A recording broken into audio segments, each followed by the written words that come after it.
China యుద్ధ నౌకలు Taiwan భూభాగం నలువైపుల నుంచి చుట్టుముట్టాయి. చైనీస్ వార్షిప్స్, ఫైటర్ జెట్స్ తైవాన్ని సరౌండ్ చేసి మిలిటరీ డ్రిల్స్ చేస్తున్నాయి. తైవాన్ని చైనాలో విలీనం చేసుకోవాలనే ఉద్దేశంతోనే చైనీస్ ప్రెసిడెంట్ జీ జిన్పింగ్ మిలిటరీకి ఈ ఆదేశాలు ఇచ్చాడు. చైనా ఫారిన్ మినిస్టర్ మాట్లాడుతూ తైవాన్పై యుద్ధం చేసేందుకు మిలిటరీ ఎక్సైజ్ చేస్తున్నాం. తైవాన్ ఎప్పటికీ చైనాలో ఓ భాగం. దాన్ని మా నుంచి వేరు చేయాలనుకునే వారి వినాశనం తప్పదు అని అన్నాడు. ఇంతకుముందు ఎప్పుడూ చైనా ఇంతటి సీరియస్ మిలిటరీ డ్రిల్స్ చేయలేదు.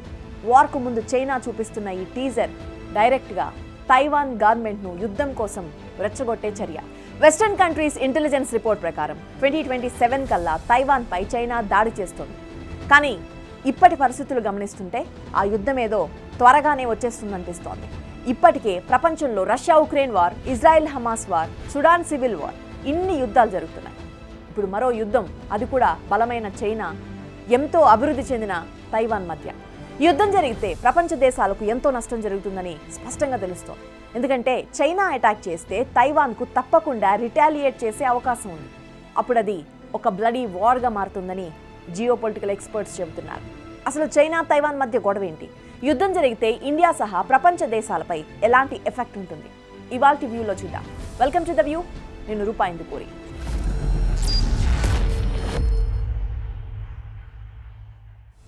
తైవాన్ పేరు వినగానే అందరికీ వచ్చే డౌట్ ఒకటి. దీన్ని కొందరు ఐలాండ్ అంటుంటే, చైనా ఏమో కాదు, ఇది మా విద్రోహుల రాజ్యం అని అంటారు. కానీ తైవాన్ ప్రజలు మాత్రం తమది ఒక ఇండిపెండెంట్ సావరెన్ కంట్రీ అని అంటున్నారు. ఇవి కాకుండా తైవాన్ అఫీషియల్ పేరు రిపబ్లిక్ ఆఫ్ చైనా. అవును, ఇప్పుడు మనందరం చైనా అని పిలుస్తున్న దేశం పేరు పీపుల్స్ రిపబ్లిక్ ఆఫ్ చైనా. అయితే తైవాన్ పేరు రిపబ్లిక్ ఆఫ్ చైనా. అంటే ఈ భూగోళంలో రెండు చైనా దేశాలున్నాయి. యాక్చువల్గా చైనా ప్రభుత్వం వన్ చైనా పాలసీ ప్రకారం తైవాన్ని ఎవరూ కూడా సెపరేట్ కంట్రీగా చూడకూడదు. తైవాన్ ఎప్పటికీ చైనాలో ఓ భాగం. ప్రపంచంలోని 180 countries including India and America one China పాలసీని యాక్సెప్ట్ చేశాయి. కేవలం Vatican city, Paraguay, martial islands, గ్వాటమాలా లాంటి కొన్ని చిన్న చిన్న 15 దేశాలు మాత్రమే తైవాన్కు సెపరేట్ కంట్రీగా రికగ్నిషన్ ఇస్తున్నాయి. 1989కు ముందు వరకు అమెరికా కూడా తైవాన్ను రియల్ చైనా అని పిలిచేది. అంతెందుకు 1971 వరకు యునైటెడ్ నేషన్స్ సెక్యూరిటీ కౌన్సిల్లో మెంబర్గా ఉండేది. కానీ అక్టోబర్ 1971లో యునైటెడ్ నేషన్స్ జనరల్ అసెంబ్లీలో తీర్మానం చేసి తైవాన్ మెంబర్షిప్ని క్యాన్సిల్ చేసి ఆ ప్లేస్లో చైనాకు పర్మనెంట్ మెంబర్షిప్ ఇచ్చారు. తైవాన్కు కొంతకాలం తర్వాత తిరిగి మెంబర్షిప్ ఇస్తామని అమెరికా, మిగతా యునైటెడ్ నేషన్ మెంబర్స్ మాట ఇచ్చారు. కానీ ఇది ఇప్పటి వరకు జరగలేదు. కారణం చైనా. యునైటెడ్ నేషన్స్లో పర్మనెంట్ మెంబర్గా ఉండాలంటే సెక్యూరిటీ కౌన్సిల్ అప్రూవల్ కూడా అవసరం. తైవాన్ ఎప్పుడు మెంబర్షిప్ కోసం అప్లై చేసినా చైనా తన వీటో పవర్తో తైవాన్ మెంబర్షిప్ని అడ్డుకుంటుంది. సరే, అసలు చైనా తైవాన్కు గొడవ ఏంటి? ఇది ఎలా మొదలైంది? ముందుగా ఒక్కసారి చైనా తైవాన్ మ్యాప్ని మనం గమనిస్తే మెయిన్లైన్ చైనా పక్కన సముద్రం దాటి ఒక చిన్న ఐలాండ్గా ఉంది తైవాన్. ఇది కొంచెం ఇండియా, శ్రీలంకలా అనిపిస్తాయి. ఈ రెండింటి మధ్య జోగ్రఫికల్ డివైడర్గా ఉన్న సముద్రపు మార్గాన్ని స్ట్రైట్ ఆఫ్ తైవాన్ అని పిలుస్తారు.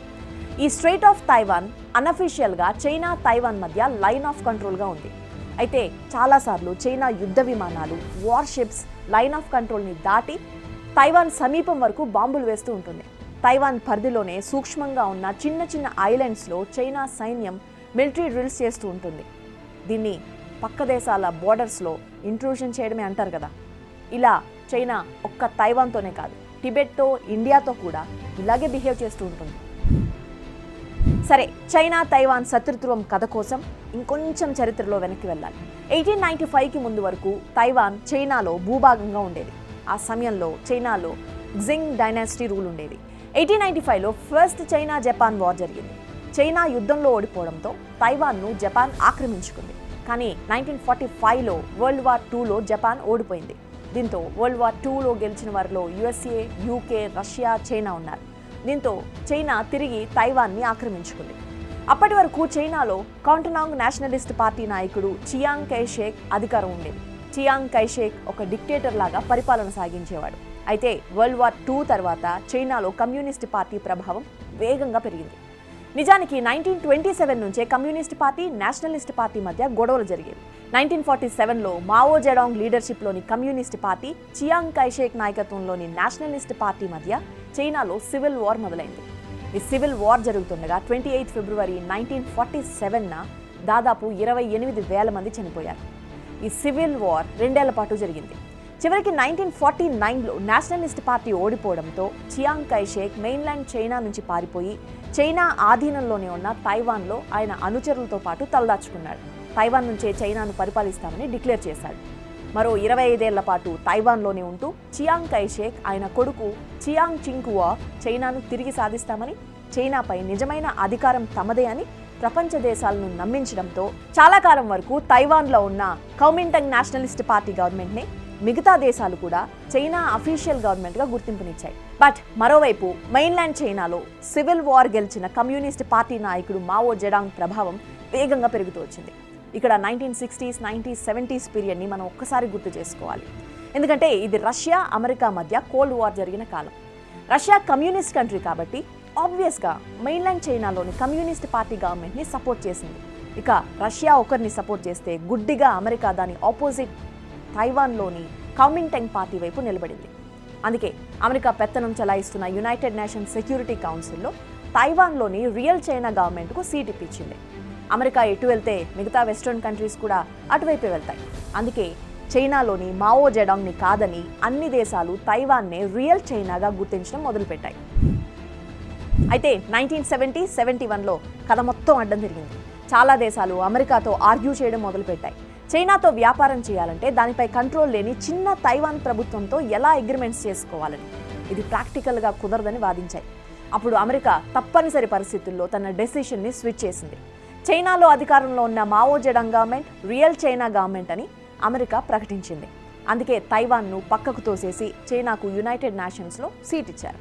1976లో మావో జెడాంగ్ చనిపోయిన తరువాత ఆయన స్థానంలో వచ్చిన డెంగ్ జియోపింగ్ చైనాలో ఎకనామిక్ రిఫార్మ్స్ తీసుకొచ్చాడు. చైనాలో బిజినెస్ పెంచేందుకు ఆయన లిబరలైజేషన్ను ఎంకరేజ్ చేశారు. ఇది చూసి అమెరికా, మిగతా వెస్ట్రన్ కంట్రీస్ చైనాతో వ్యాపార సంబంధాలు పెంచుకునేందుకు అఫీషియల్గా డిప్లొమాటిక్ అగ్రిమెంట్స్ చేసుకున్నాయి. దీంతో ప్రపంచంలోని దాదాపు అన్ని దేశాలు తైవాన్ ఒక సెపరేట్ కంట్రీ కాదని, అది కూడా చైనాలోనే ఒక భాగమనే వాదిస్తూ తైవాన్కు సెపరేట్ కంట్రీ స్టేటస్ ఇవ్వడానికి నిరాకరించాయి. ఈలోపు తైవాన్లో ఏం జరుగుతూ వచ్చింది ఒక్కసారి అది కూడా చెప్తా వినండి. 1947-1987 వరకు చైనా తైవాన్లలో పొలిటికల్ రీజన్స్ వల్ల 1,00,000 మందిని జైలులో బంధించారు. చాలా మందిని ఉరి కూడా తీశారు. అందుకే ఈ పీరియడ్ని వైట్ టెర్రర్గా అక్కడి ప్రజలు పిలుస్తారు. ఒకవైపు చైనాలో అధికారంలో ఉన్న కమ్యూనిస్ట్ మావో జెడాంగ్, మరోవైపు తైవాన్లో ఉన్న నియంతా కేఎంటీ పార్టీ లీడర్ చియాంగ్ కైషేక్ ఉన్నారు. ఇద్దరు సామాన్యుల్ని హింసించేవారు, చంపేవారు. కమ్యూనిస్ట్ పార్టీని కాదనే వారిని చైనాలో మావో జెడాంగ్ చంపితే, కమ్యూనిస్ట్ పార్టీకి సపోర్ట్ చేసేవారిని తైవాన్లో చియాంగ్ కైషేక్ ఆయన కుమారుడు చియాంగ్ చింగ్కువా చంపేసేవారు. ఇద్దరి మధ్య ప్రజల జీవితాలు అక్కడ నరకంగా మారాయి. తైవాన్లో డిక్టేటర్ చియాంగ్ చింగ్కువో చనిపోయిన తర్వాత 1988లో లీ తెంగ్ హూ ప్రజానాయకుడిగా ఎదిగారు. ఈయన్నే తైవాన్లో ఫాదర్ ఆఫ్ డెమోక్రసీగా పిలుస్తారు. ఈయన తైవాన్లో డెమోక్రటిక్ కాన్స్టిట్యూషన్ తీసుకొచ్చారు. ఇక తైవాన్లో డిక్టేటర్షిప్ని పూర్తిగా తొలగించేందుకు లీ తెంగ్ హ్యూ చాలా కృషి చేశాడు. చివరికి 2000లో తైవాన్లో ఎలక్షన్స్ జరిగాయి. చెంగ్ షియూబైన్ ప్రెసిడెంట్గా ఎన్నికయ్యారు. తైవాన్లోనే కాదు, చైనాలో కూడా ప్రజాస్వామ్యం కోసం ప్రజలు ఎంతో పోరాడారు. 1989లో లక్షల మంది విద్యార్థులు, సామాన్యులు రోడ్లపై గుమిగూడి భారీగా నిరసన చేశారు. కానీ అక్కడ అధికారంలో ఉన్న communist party army open fire చేయమని ఆదేశించింది. ఈ హింసాత్మక ఘటనలో వందల మంది చనిపోయారు, వేల మందిని అరెస్ట్ చేశారు. అదే టైంలో ప్రజలపైకి అటాక్ చేయడానికి వెళ్తున్న ఆర్మీ ట్యాంకర్స్కు ఎదురుగా ఒక యువకుడు వచ్చి నిలబడ్డాడు. ప్రాణాలు లెక్క చేయకుండా ఆ ట్యాంకర్లను ఎదుర్కొన్నాడు. ఈ ఘటన, వీడియో, ఫోటోలు చాలా డెమోక్రటిక్ కంట్రీస్లో ఒక ఇన్స్పిరేషన్గా కూడా చెప్తారు. ఇది ఒక ఐకానిక్ రెవల్యూషనరీ ఫోటోగా చరిత్రలో నిలబడిపోయింది. అయితే యువకుడు ఎవరు, అతన్ని చైనా ప్రభుత్వం ఏం చేసిందనేది చైనా గవర్నమెంట్స్ రికార్డ్స్ నుంచి తొలగించేసింది. సో అలా ఇయర్ 2000 నుంచి తైవాన్లో డెమోక్రసీ, చైనాలో కమ్యూనిస్ట్ పార్టీ డిక్టేటర్షిప్ నడుస్తూ వచ్చింది. ఇది చూసి చైనా తైవాన్కు ఒక ఆఫర్ ఇచ్చింది. తైవాన్ చైనాతో కలిసి ఉంటే దానికి సిగ్నిఫికెంట్ ఆటోనమీ ఇస్తామని, అక్కడ ఇండిపెండెంట్ గవర్నమెంట్కు అనుమతిస్తామని చెప్పింది. కానీ ఈ ఆఫర్ను తైవాన్ రిజెక్ట్ చేసింది. తైవాన్ ఒక ఇండిపెండెంట్ కంట్రీగా ఉంటుందని, చైనాతో ఎటువంటి సంబంధాలు ఉండవని అప్పటి తైవాన్ ప్రెసిడెంట్ ప్రకటించారు. ఈ కథంతా విని మీకు ఏమనిపిస్తోంది? ఒక టైంలో చైనాను తన కంట్రోల్లో తెచ్చుకోవాలని తైవాన్ డిక్టేటర్స్ చూశారు. కానీ ఇప్పుడు చైనా డిక్టేటర్ జీ జిన్పింగ్ తైవాన్ను చైనా కంట్రోల్లో తీసుకోవాలనుకుంటున్నారు. ఇదంతా పక్కన పెడితే తైవాన్ ప్రజలు ఏం కోరుకుంటున్నారు? ఇదే ఇప్పుడు ఇంపార్టెంట్.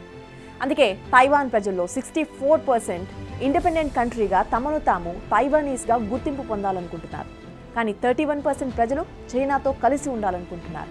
అయితే తైవాన్కు సెపరేట్ ఐడెంటిటీ ఉండాల్సిందే అని అంటున్నారు. మిగతా 2.5% ప్రజలు తాము చైనీయులమేనని, చైనా దేశంలో తైవాన్ యూనిఫికేషన్ జరగాలని కోరుకుంటున్నారు. బట్ చైనా లాంటి డిక్టేటర్షిప్ రూల్ ఉన్న కంట్రీతో పూర్తిగా ప్రజాస్వామ్య భావాలున్న తైవాన్ ప్రజలు కలిసి ఉండలేరనేది రియాలిటీ. అందుకే తైవాన్ రీసెంట్ ఎలక్షన్స్లో చైనా ఆపోజిట్ స్టాండ్ తీసుకున్న లియాంగ్ చీతీని తైవాన్ ప్రజలు గెలిపించారు. లై ఇటీవలే ప్రెసిడెంట్గా ప్రమాణ స్వీకారం కూడా చేశాడు. ఆయన తన ఇనాగ్రల్ స్పీచ్లో తైవాన్ ఒక స్వతంత్ర దేశమని చెబుతూ చైనా ఇక తమను బెదిరించడం మానుకోవాలని అన్నాడు. ఆయన మాటలను చైనా సీరియస్గా తీసుకుంది. అందుకే వెంటనే తైవాన్ చుట్టూ చైనా సైన్యం వార్షిప్స్ చేరుకుని బాంబింగ్ ఎక్సైజ్ చేస్తున్నాయి. దీంతో చైనా తైవాన్ మధ్య యుద్ధం త్వరలో జరగబోతోందనే వాదనలు మొదలయ్యాయి. నిజంగా తైవాన్పై చైనా దాడి చేస్తే తప్పనిసరి పరిస్థితుల్లో తైవాన్ ఫైట్ బ్యాక్ చేస్తుంది. ఇలాంటి పరిస్థితి ఎప్పుడో ఒకసారి వస్తుందని తైవాన్ గత 10 ఏళ్లుగా అమెరికా నుంచి మిలిటరీ ఆయుధాలు కొనుగోలు చేస్తోంది. తైవాన్ చైనా మధ్య ఫుల్ స్కేల్ వార్ జరిగితే అది చాలా వైలెంట్గా ఉంటుందని, చైనా లాంటి పెద్ద దేశంతో పోరాడి తైవాన్ గెలవలేదని జియోపొలిటికల్ ఎక్స్పర్ట్స్ చెబుతున్నారు. బట్ యుద్ధం జరిగితే చైనాకు కూడా భారీగా నష్టం జరుగుతుంది. ఓకే, చైనా తైవాన్ వార్ వల్ల మిగతా ప్రపంచ దేశాలపై ఇంపాక్ట్ ఏ విధంగా ఉంటుంది? 2 దేశాల మధ్య యుద్ధం జరిగితే ముఖ్యంగా ఆ దేశాల వ్యాపారం, ఆదాయానికి నష్టం జరుగుతుంది. ఆ దేశాల నుంచి వచ్చే ఎగుమతులు ఉండవు. ఫలితంగా ఆర్థిక వ్యవస్థ నష్టపోతుంది. ఇప్పుడు మనందరం చూస్తున్నాం, రష్యా ఉక్రెయిన్ వార్ వల్ల అక్కడి నుంచి వచ్చే గోధుమలు, వంట నూనె సప్లై ఆగిపోయింది. ఇప్పుడు తైవాన్ నుంచి అన్ని దేశాలకు సెమీ కండక్టర్ చిప్స్ ఎక్స్పోర్ట్ అవుతున్నాయి. ప్రపంచంలోనే సెమీ కండక్టర్ చిప్స్ ఎక్స్పోర్ట్స్లో తైవాన్ టాప్ పొజిషన్లో ఉంది. మనం అందరం యూజ్ చేసే మొబైల్స్, ల్యాప్టాప్స్, ఇంకా అన్ని ఎలక్ట్రానిక్ డివైజెస్లో ప్రపంచవ్యాప్తంగా సప్లై అయ్యే సెమీ కండక్టర్ చిప్స్లో 60% తైవాన్ నుంచి అవుతున్నాయి. అంతేకాదు 90% అడ్వాన్స్డ్ సెమీ కండక్టర్ చిప్స్ తైవాన్లోనే తయారవుతాయి. ఇప్పుడు వార్ జరిగితే ఈ సెమీ కండక్టర్ చిప్స్ మనకు దొరకవు, సప్లై ఆగిపోతుంది. As a result semi conductor chips shortage కావడంతో డిమాండ్ పెరిగి ధరలు విపరీతంగా పెరుగుతాయి. అంటే యుద్ధం జరిగితే మనం కొనే అన్ని ఎలక్ట్రానిక్స్ రేట్లు పెరిగిపోతాయి. యుద్ధం జరిగితే తైవాన్కు సహాయం చేయడానికి అమెరికా తప్పకుండా సైన్యం లేదా ఆయుధాలు సప్లై చేస్తుంది. ఎందుకంటే 1979లో అమెరికన్ పార్లమెంట్లో ఈ విషయంపై రిజల్యూషన్ జరిగింది. చైనా ఎప్పుడు తైవాన్పై దాడి చేసినా అమెరికన్ మిలిటరీ తైవాన్ సహాయం కోసం వెళ్తుందని. అదే జరిగితే చైనాకు మద్దతుగా రష్యా కూడా వస్తుంది. అప్పుడు అది ఫుల్ స్కేల్ వార్గా మారుతోంది. బ్లూంబర్గ్ రిపోర్ట్ ప్రకారం చైనా తైవాన్ వార్ జరిగితే ప్రపంచానికి $10 ట్రిలియన్ నష్టం జరుగుతుందట. అయితే ఎక్స్పర్ట్స్ ఒపీనియన్ ఏంటంటే చైనా డైరెక్ట్ అటాక్ చేయకుండా తైవాన్ను అన్ని వైపుల నుంచి బ్లాక్ చేస్తోంది. తైవాన్కు బయట నుంచి ఎటువంటి సహాయం కానీ, ఫుడ్ సప్లై కానీ అందకుండా చేస్తోంది. దీనివల్ల తైవాన్ వైపు నుంచి ఫస్ట్ అటాక్ జరగవచ్చు, లేదా చైనా కండిషన్స్ని ఒప్పుకోవచ్చు. ఒకవేళ తైవాన్ మిలిటరీ రిటాలియేట్ చేస్తే యుద్ధం ఇక మొదలైనట్టే. అండ్ మరోవైపు అమెరికా చైనాపై శాంక్షన్స్ విధించేందుకు చూస్తోంది. చైనాకు ఏ దేశాలు ఎక్స్పోర్ట్స్ చేయకూడదని ఆంక్షలు విధించే ఛాన్సెస్ ఉన్నాయి. కానీ చైనా అమెరికా కంటే ఒక అడుగు ముందే ఉంది. తనకు కావాల్సిన అన్ని ఇంపోర్ట్స్ చేసుకునేందుకు బెల్ట్ అండ్ రోడ్ ప్రాజెక్ట్ ద్వారా ఆల్రెడీ సమకూర్చుకుంటోంది. అమెరికన్ డాలర్లపై డిపెండ్ కాకుండా వేరే దేశాలతో ఇప్పటికే గోల్డ్తో చెల్లింపులు చేస్తోంది. తైవాన్ ఒక డెమోక్రటిక్ కంట్రీ. ప్రపంచంలోనే డెమోక్రసీ ఇండెక్స్లో 32nd ప్లేస్లో ఉంది. అదే ఏషియన్ కంట్రీస్లో 3rd ప్లేస్లో తైవాన్ డెమోక్రసీ ఉంది. మన ఇండియన్ డెమోక్రసీ ప్రపంచంలో 104th ప్లేస్లో ఉంది.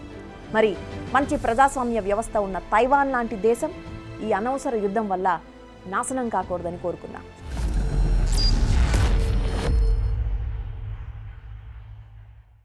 ఇలాంటి మరిన్ని ఇంట్రెస్టింగ్ టాపిక్స్ కోసం ఇప్పుడే సబ్స్క్రైబ్ చేయండి Big TV the view channel.